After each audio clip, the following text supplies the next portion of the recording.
नमस्कार, मी तानाजी भुशारी, गाव माझं मुळीकवाडी. सालाबादप्रमाणे या वर्षी यात्रेचं भव्य दिव्य असं नियोजन केलेलं आहे. गेल्याच वर्षी आमच्या गावामध्ये रथाचं आगमन झालेलं आहे. यावर्षीचा रथोत्सव इतका जोरदारमध्ये पार पडणार आहे आणि बैलगाड्याचं शर्यतसुद्धा ओपनचं नियोजन आमच्या कार्यकर्त्यांनी केलेले आहे. तर मित्रांनो, गौरव पवार सातारकर या यूट्यूब चॅनलमध्ये आपलं सहर्ष स्वागत आहे. आज आपण मुळीकवाडी येथे आलो आहोत. याचं निमित्त असं आहे की येत्या 5 तारखेला भव्य असं ओपनचं मैदान या फाटीवर पार पडणार आहे. आपल्यासोबत सर्व आयोजक टीम आहे. तर मित्रांनो, आपल्यासोबत प्रसिद्ध बैलगाडी मालक अजय शेठ आहेत. अजय शेठ, नमस्कार. नमस्कार. आपल्या गावचं मैदान आहे, त्या 5 तारखेला भरणार आहे. तर या मैदानाबद्दल जरा थोडी आम्हाला माहिती सांगा.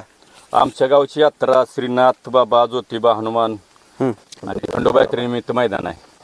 यात्रेचं मैदान आहे. तर या मैदानाचं बक्षीस स्वरूप कसं असणार आहे? काय 1 नंबर बक्षीस आहे 1,01,000, दुसरं 71,000, तिसरं 51, चौथं 31, पाचवं 21, 6वं 15 आणि 7वं 11 आहे. बरं, आता आपल्या ज्या मैदानाच्या फाटी आहेत त्या साधारणतः फाटी किती आहेत आपल्या मैदानाला? एक 850 फूट पल्ला आहे फाटीच्या. आणि फाटी किती आहेत पळण्यासाठी? 11 आहे आणि 850 पल्ला आहे. 850 पल्ला आहे. आणि फाटीमधलं अंतर किती आहे? काय 15 फूट आहे. बरं, तर आता आपलं मैदान कोणत्या प्रकारचं असणार आहे? मैदान ओपनचं आहे. आपल्याला तारीख किती आहे मैदानाची आपल्या? 5 तारीख 5/4/2026. काय सांगाल आता या मैदानाच्या बद्दल? आता तुम्ही जी माहिती सांगितली, तर सर्वसामान्य बैलगाडी मालकांना काय आवाहन कराल आपण? नाही, यात्रेचं मैदान आहे. मैदान रितसर होणार आणि जास्तीत जास्त येऊन बैलगाडी मालकांनी सहकार्य करावं. या मैदानात समालोचक म्हणून कोण असणार आहेत? समालोचक विकास सर आणि हे आहेत किरण बिसे. आणि झेंडा पंच म्हणून कोण असणार आहेत?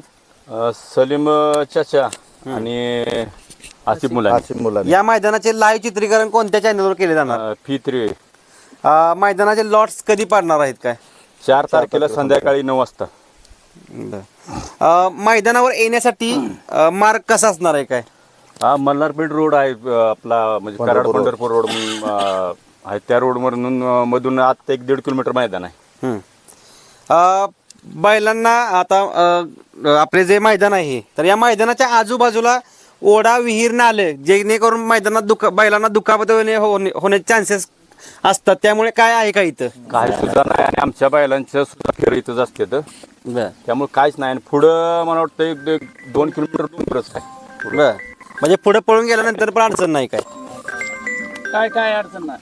बरं, अजय सेठ, आता हे ओपनचं मैदान पार पडणार आहे, तर कसं काय यात्रेनिमित्त कसं काय नियोजन केलंय मैदानाचं? काय पहिलं आमचं मैदान होत होतं बंदीच्या आधी.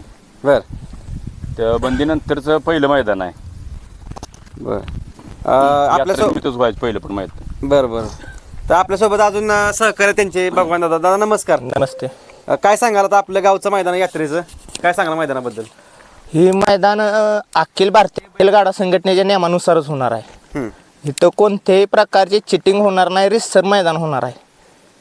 बर, मैदानाची रूपरेषा कशा पद्धतीची असेल? मैदान किती वाजता चालू होईल?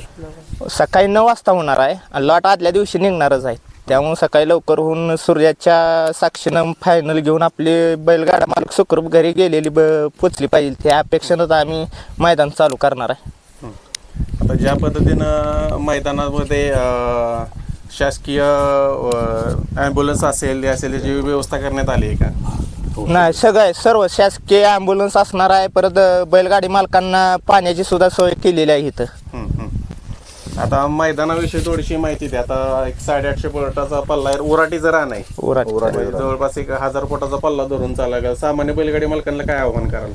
कसं आहे, सर्वसामान्य बैलगाडी मालकाचा विचार करून आम्ही आता इथं बैलगाडाचं आपण शर्यत घेतलेली आहे.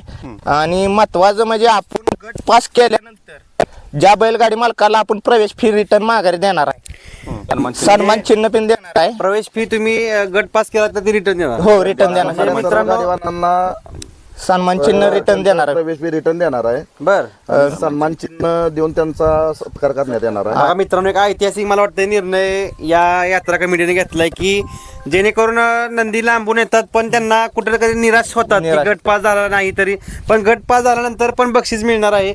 नक्कीच मित्रांनो, एक पारंपरिक मैदान आहे. त्याचबरोबर आता एक ड्रायव्हरांसाठी एक तुम्ही वेगळा उपक्रम केलाय, त्याच्याबद्दल थोडीशी माहिती द्या. 7 फायनलच्या 7 ड्रायव्हरांना 21 रुपये आणि सन्मान चिन्ह.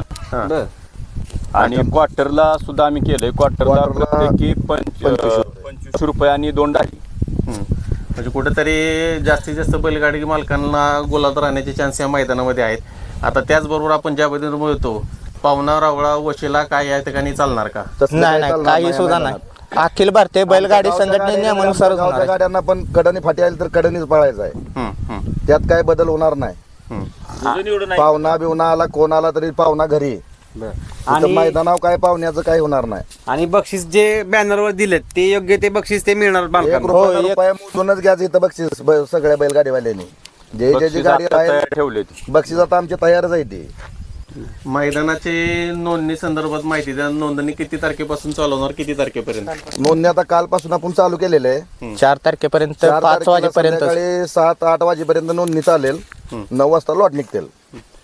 तर बैलगाडी मालकांना लवकरात लवकर नोंद करून घ्या. बऱ्याच वेळेस असं होतं की मैदानाच्या एक दिवस आधी किंवा शेवटच्या दिवशी बैलगाडी मालक नोंदीसाठी भरपूर फोन वगैरे करतात, पण आपल्याला माहीत असेल की ऑनलाईन नोंद करताना बऱ्याच वेळेला नेटवर्कचा प्रॉब्लेम येतो किंवा कुठं अकाउंट फ्रीज होतात. त्याच्यामुळं जेवढ्या लवकर होईल तेवढं 3 तारखेपर्यंतच नोंद करून सहकार्य करा. आता जाता काय सांगाल अजित शेठ, तुम्ही पण आहात, स्वतः बैलगाडी मालक आहात, भगवान शेठ आहेत, ही म्हणजे संपूर्ण टीम जेवढे पण आहेत सगळे मैदानात असतात. काय सांगाल तुम्ही सामान्य बैलगाडी मालकांना की मैदानामध्ये सहभागी होण्यासाठी? सामान्य बैलगाडी मालकांचाच विचार करून आपलं सगळं केलेलं आहे. कारण गट पास पासून आपण सन्मान चिन्ह किंवा काय हे देणार आहे, प्रवेश फी त्यांची रिटर्न देणार आहे आपण. क्वार्टरचा पण विचार आहे. क्वार्टरचा पण विचार केलेला आहे. त्यामुळे सर्व गाडीवानांनी जास्तीत जास्त सहभाग घेऊन गावच्या मैदानाची शोभा वाढवावी हीच आमची इच्छा आहे. बोला. नमस्कार, मी तानाजी भुशारी बोलतोय. मुळीकवाडीमध्ये पहिले सुद्धा यात्रा कमिटीने यात्रा भरवत होते, पण सर्वांच्या सहकार्यामधून मुळीकवाडीमध्ये ज्योतिर्लिंग भैरवनाथ आणि हनुमानाचं मंदिर, नवीन असं मंदिर मुळीकवाडी गावामध्ये सर्व सहकार्यातून झालेलं आहे. सर्वांच्या इच्छेनुसार गेल्या वर्षीच आमच्या गावामध्ये रथ, सर्वांच्या इच्छेनुसार रथसुद्धा आम्ही तयार केला. रथाची सुद्धा गेल्या वर्षी भव्य दिव्य अशी मिरवणूक सर्वांनी काढली. सर्वांनी आपापल्या इच्छेनुसार वर्गणी सर्वांनी वर्गणी जमा केली. त्यामुळं मुळीकवाडी ग्रामस्थातर्फे सर्व मुळीकवाडीकरांचं मी हार्दिक अभिनंदन करतो.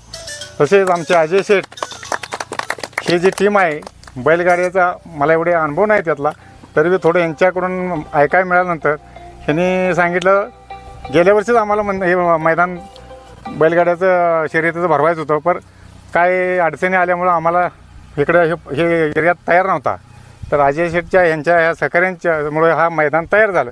तयार झाल्यानंतर अजय शेठला आम्ही सांगितलं, आपल्या गावात तुम्ही बैलगाड्याचं शौकीन आहे तर आमच्या गावामध्ये हे मैदान आपल्या गावातच भरलं पाहिजे. आणि जे बी काय बऱ्याच लोकांनी आम्हाला असं सहकार्य केलं आहे, आम्हाला यात्रा कमिटीतर्फे कोणतंही बक्षीस द्यायचं आम्हाला ह्यांनी काही ठेवलं नाही. म्हणजे ह्यांचं किती गावावर प्रेम आहे ह्यातून निष्पन्न होतं आहे. तरी ह्या सर्वांना आमच्या या ग्रामदैवांचा कायम पाठीचा आशीर्वाद असावा.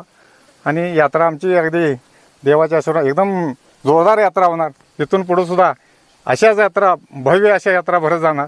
तरी सर्व गाडी मालकांनी आमच्या मुळीकवाडीकडे लक्ष दिलं पाहिजे आणि यात्रेला आमच्या सहकार्य करायचं.